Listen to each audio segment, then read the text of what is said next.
With status updates and more, this is Wrestling Rambles. My name is John, and you're watching the Wrestling Report.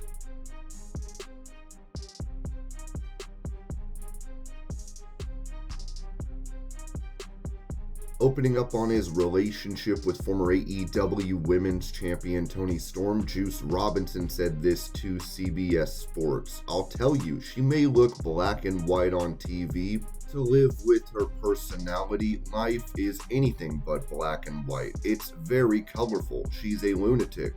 Make no mistake about it, she's lost her mind. She's lost the plot, as her mother would say. We're all just dealing with the consequences."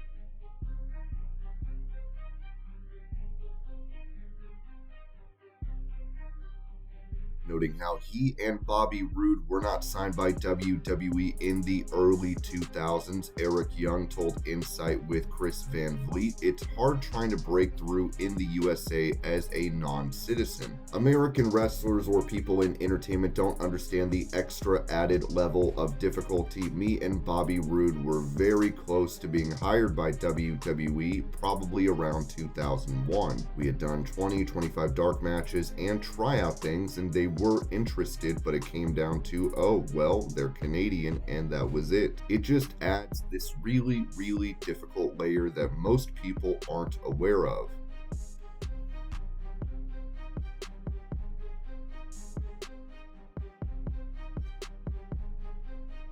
In a post on Facebook, former WWE star Marty Jannetty claimed that he faked his marriage for insurance coverage, writing, "Why don't you tell them what you did? I'm reading Yosh posted on Facebook. Joe's Road Warrior Animal widow wife just called me and said, 'I'm so sorry, MJ. I got no problem telling anyone I started drinking hard. When you did what you did, tell your part of the story. We ain't even really married. We faked the for me to get on your Blue Cross Blue Shield insurance, and this is over as friendship. Not because you messed around. Only Winnie fell for that. I be with girls, you be with guys. We don't care about that, but what you did the other day, to me, my only job is to keep you safe from harm. You disappeared for 5 hours. You know the story. T died that night. It still hurts, and you made me relive it. Look, man, I don't hate you. I just want you to come back. Get the rest of Yosh out of the house."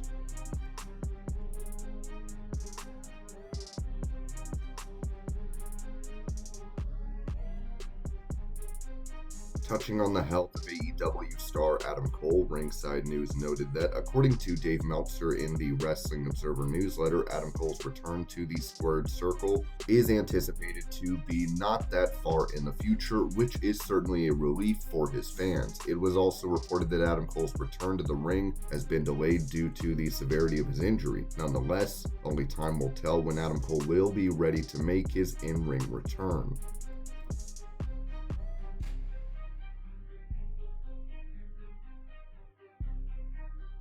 Recalling her knee injury from December, Charlotte Flair told the Forever Young podcast, "When it first happened, I thought my life was over. It was a perfect storm. My husband had just come back to the company, and I was supposed to be right there beside him, but instead I was sidelined. I just kept telling myself that I'm going to come back the best version of the Queen. You never want to be taken out of action due to injury, but maybe I wouldn't have taken a break had this not happened. I've always been proud of my toughness, and this injury made me question that. Mentally, it's been difficult to adjust to not feeling 100%, but at the same time, it's been a blessing because I've been able to see the bigger picture. I know in the long run, this break will make me better."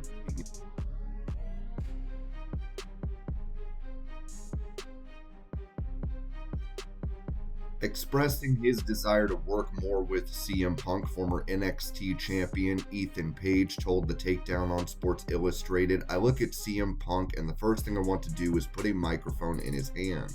I look at Ethan Page, the next thing I want to do is put a microphone in his hand, and I just want to see them talk. To me, it's like these two characters, Ethan Page and CM Punk. I would love to see more and what they're able to do with each other and accomplish with each other. If CM Punk wants to go to Chicago and try to make everything about himself like he usually does, I'll happily let him, because the more eyes watching on October 1st on the CW network, the better off I'll be. The more eyes on Ethan Page means the more attention that I can steal away from CM Punk trying to get his glory back in his hometown, probably for the 30th time now.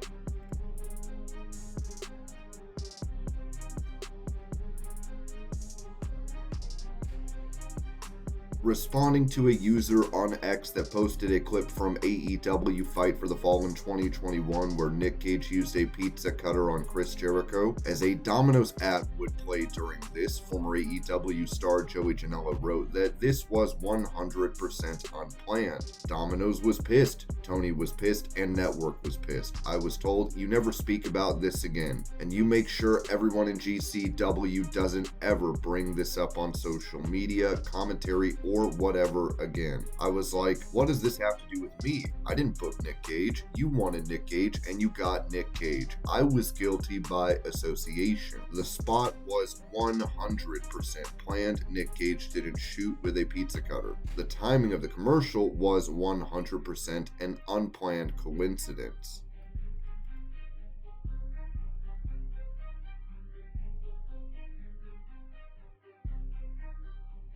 Mentioning how John Cena has been an inspiration for him, Cody Rhodes said, "This too complex. I modeled a lot of my career after the man who was the lead dog when I was here initially, and that being John Cena. Hey, if you want the spot, if you want the ball, you have to work to my level," was something you hear him say in interviews, and it was very real. There was nobody who could match it at the time. In terms of being WWE champion, you have to represent WWE at all times.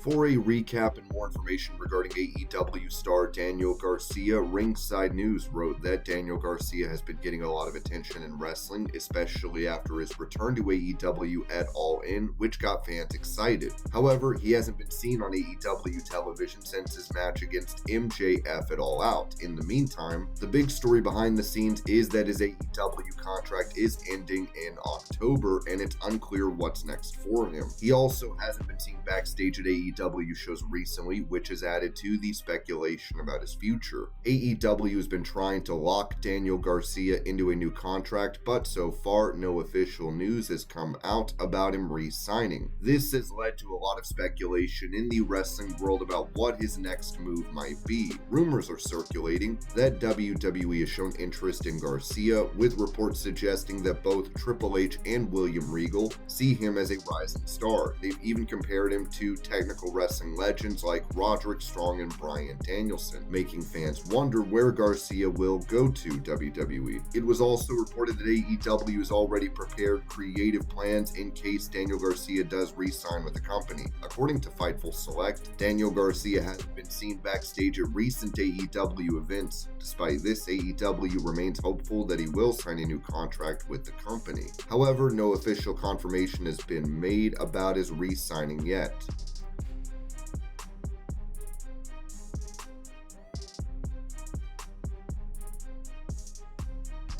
When it comes to plans for the TNA Wrestling Hall of Fame, Ringside News wrote that there are some traditions in pro wrestling that fans look forward to every year, and Hall of Fame ceremonies give them a chance to honor those who have entertained them the most. It is also a chance for companies to extend a bit of extra gratitude in the direction of talent who have given so much of themselves for the business. TNA has added members to its Hall of Fame each year since 2020, and plans are in place to continue this tradition this year. Sean Ross Sapp reported on Fightful Select that while the names of this year's inductees have not been disclosed, multiple sources within the company have confirmed that discussions are ongoing. The Hardy Boys expressed their honor at the prospect of being inducted, but mentioned that they have not engaged in discussions about it. There have been hopes among sources that AJ Styles could be inducted in this year's class, although there is no confirmation of that plan. The Impact Wrestling Hall of Fame has recognized several individuals over the years, including Sting, Kurt Angle, Jeff Jarrett, Earl Hebner, Gail Kim, Abyss, Ken Shamrock, Awesome Kong, Raven, and Tracy Brooks. Additionally, the Hall of Fame has recognized group inductions including Team 3D and Mike Tenay and Don West. The Rock was even on hand to induct Ken Shamrock into his Hall of Fame spot virtually. That was a big treat for fans, and it's anyone's guess who will receive the honor this year.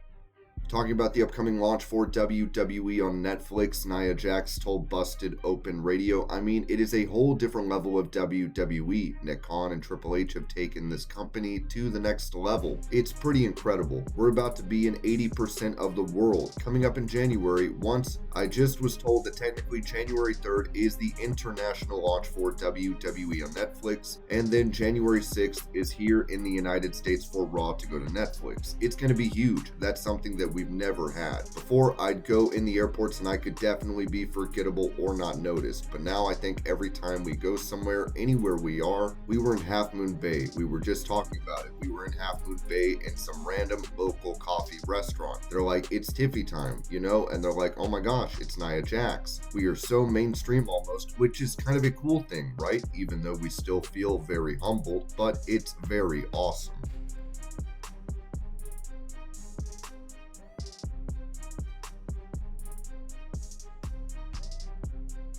Revealing how he helped Jey Uso deal with the previous issue with the Yeet trademark, AEW's QT Marshall told Gabby AF, I saw that they had the t-shirt up and then it was gone. I reached out to Cody Rhodes and I said, hey, I know the kid that owns the word. He was like, you think you can get in touch with him? I was like, yeah, I'll call him right now. I don't know how it happened. I got that kid. I spoke to him. I told Cody we're in a little group chat. Within a day or two, Jey Uso had it. I'm not saying it was because of me.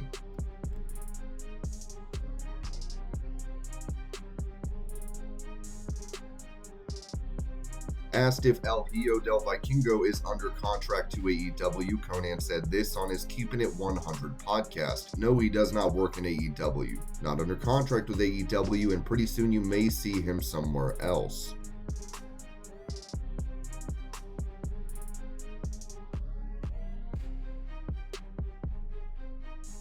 In some unfortunate news, the aunt of WWE star Drew McIntyre passed away, as his brother wrote this on X. If you are lucky in this world, you will have an amazing mom. If you're really lucky, you will have an amazing aunt as well that steps up and fills the void that was left when she was no longer around. There are no words to describe how grateful I am I had two such strong women in my life. She will be sorely missed, but I'm happy knowing that yous are together again.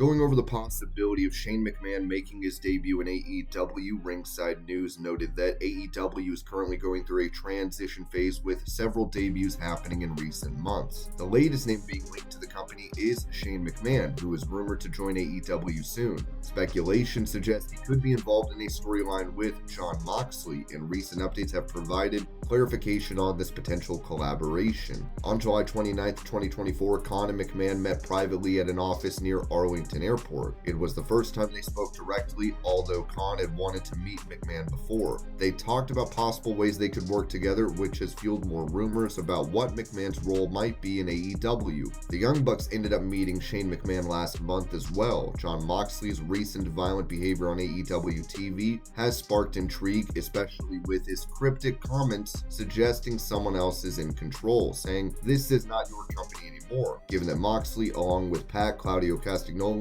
and Marina Shafir all have WWE backgrounds, rumors have circulated that Shane McMahon might eventually be revealed as the mastermind behind the group. According to Dave Meltzer in the Wrestling Observer newsletter, AEW backstage sources have denied that this is the intended direction, stating Shane McMahon is not part of the storyline and that is not the destination. Many talent in AEW would also love to see Shane McMahon in AEW.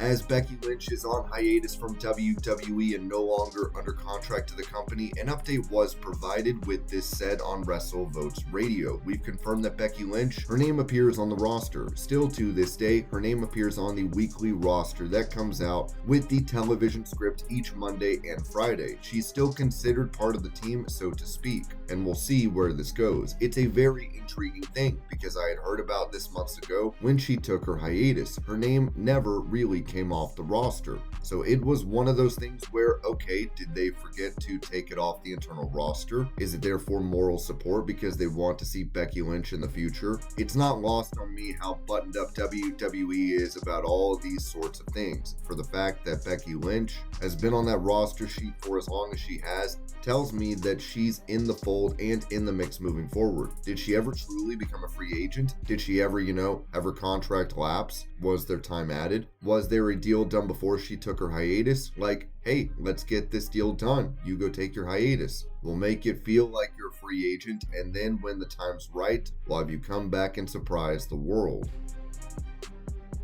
And this was your pro wrestling news update. I hope you're all having a great day. Thank you so much for watching, and I will see y'all later.